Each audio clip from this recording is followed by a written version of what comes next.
Bonjour à toutes et à tous, alors voilà pour le Zera Shimshon de cette semaine, j'aimerais aborder avec vous un sujet que je pense que beaucoup de gens disent ouais bon c'est bon on connaît, mais le Zera Shimshon justement l'aborde sous un nouvel angle très intéressant et j'aimerais vous le faire partager.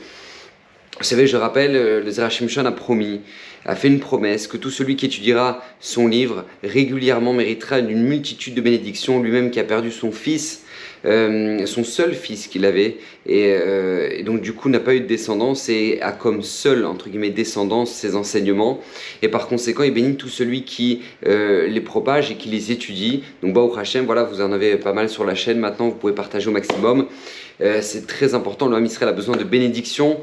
Au Hashem Kitov, voilà, on a un géant qui a promis, Baruch Hashem, plein de belles promesses, plein de belles bénédictions en plus. Alors voilà, vous savez, il y a un sujet qui s'appelle le shalom. Le shalom, bien souvent on se dit, bon ouais, bah, c'est quand on a fait la paix. Ouais, on a fait la paix, on est bien, on est ensemble, et puis on vit Béchalom. Alors, on nous fait remarquer le Zera Shimshon que, aux yeux de la Torah, le shalom vient toujours après une période où en fait il y a une espèce d'accusation, où il y a eu un danger. Et ensuite, la personne est sortie de cette situation-là, ce qu'on appelle Béchalom, en paix. Il donne un exemple, par exemple, il dit le matin. Le matin, on dit shalom aux gens. Pourquoi? Il dit parce qu'on est sorti de la période de la nuit. Et la période de la nuit est une période de danger. Pourquoi? Parce qu'il y a les accusateurs, il y a les démons. C'est pour ça qu'on fait Kriyat Shema à la Mita. Le Kriyat Shema, on récite le Shema avant de se coucher le soir pour enlever énormément de démons qui nous entourent. D'accord? Et donc du coup, puisqu'on sort de cette période-là qui est la nuit, Shalom, donc du coup on dit aux gens Shalom le matin, tu es sorti de cette période-là en paix. De même, lorsqu'une personne, par exemple, revient d'un long voyage ou d'une longue route, on lui dit shalom, comme ça nous dit Srazal. Pourquoi? Parce qu'il est sorti d'un certain danger sur lequel le Satan crée des accusations. D'accord, pendant un voyage, de danger, de ne pas y arriver, de la route, de ce qui peut se passer, etc. Donc du coup on lui dit shalom. C'est pour ça aussi que nous dit le Zera Shimshon que Shabbat, on dit Shabbat shalom, on ne dit pas Shabbat tov. Pourquoi? Parce qu'en fait, tout simplement, le Shabbat, c'est le seul jour de toute la semaine où maintenant les démons, les mazikim, les accusateurs ne peuvent pas agir.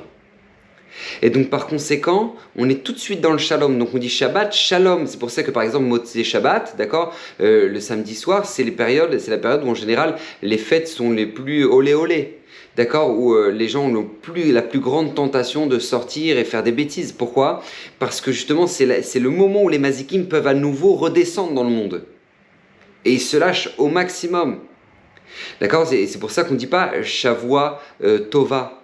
Ou non, on ne dit pas Shavua Shlema ou Shavua de Shalom. On ne dit pas ça. On dit Shavua Tov. Pourquoi on dit Shavua Tov? Parce que tout simplement, justement, on ne peut pas dire Shavua de Shalom, une semaine de paix. Parce qu'on rentre dans une période où justement il y a les mazikim qui accusent. Donc on dit Shavua Tov. Au dernier exemple, Birkat Kohanim. Pourquoi Birkat Kohanim, ça finit avec Ve'asem lecha Shalom? D'accord, il mettra sur toi la paix. Parce que Birkat Kohanim, c'est le moment où justement les Kohanim font descendre la Shrina, la présence divine, sur le Ham Israël. Donc par conséquent, les Mazikim ne peuvent pas agir à cet instant-là. Donc c'est pour ça qu'on finit par Ve'asem lecha Shalom, il te mettra la paix.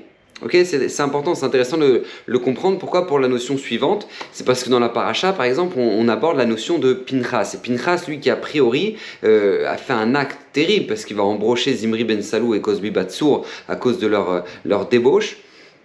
Et beaucoup de Ham Israël l'ont accusé, en tout cas Pinchas, de dire ouais, c'est quoi cet acte barbare, c'est un sauvage. Et c'est pour ça que dans la paracha de cette semaine, Akadosh Baruch Hu va dire je vais faire avec lui une alliance de paix. Pourquoi?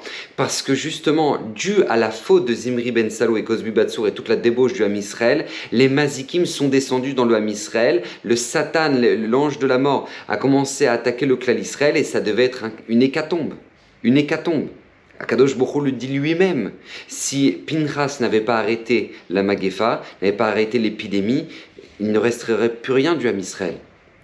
Et là, Pinchas va agir, et parce que Pinchas va agir et va justement faire un acte qui va stopper toute l'accusation qu'il y a sur le Ham Israël, par conséquent, il va mériter une alliance de paix. Briti Shalom, à tel point qu'en fait l'ange de la mort n'aura plus de pouvoir sur Pinchas. C'est pour ça que Pinchas c'est Eliyahu Hanavi, et Eliyahu Hanavi est monté vivant dans le ciel, il n'est pas mort. Pourquoi? Parce que puisque toi tu as sauvé le clan Israël de la mort, donc par conséquent tu as une alliance de paix. L'alliance de paix chez Pinchas, ça se dévoile à travers le fait que tout le temps il restera éternel. D'accord? C'est Eliyahu Hanavi. Mais en fait, bon, on n'est pas Pinchas, mais on peut en fait chacun de nous le faire un petit peu dans nos maisons. Et c'est ça qui est intéressant, et c'est là où je voulais en venir.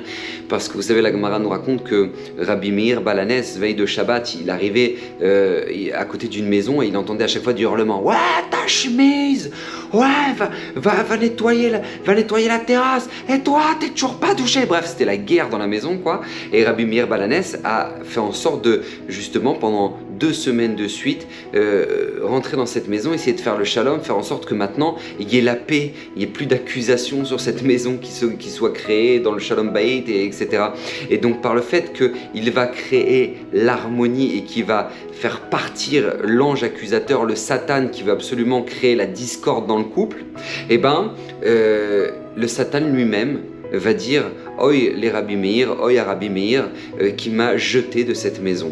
Et donc si maintenant véritablement on va avoir le shalom et l'alliance de paix dans notre maison, on sait ce qu'il nous reste à faire en fait. Il faut enlever tout ce qui est négatif, tout ce qui est phrase négative, tout ce qui est phrase d'accusation, tout ce qui est phrase destructrice, tout ce que le Satan en fait aimerait tellement qu'on dise.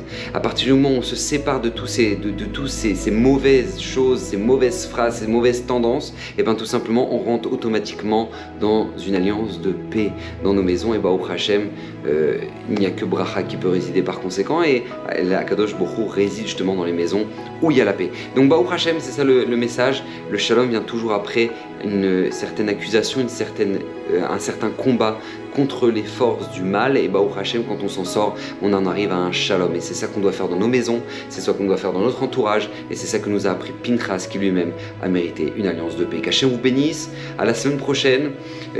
Partagez au maximum ces vidéos pour que le maximum de personnes puissent être sensibilisées et méritent les magnifiques brachot et promesses du Zera Shimshon.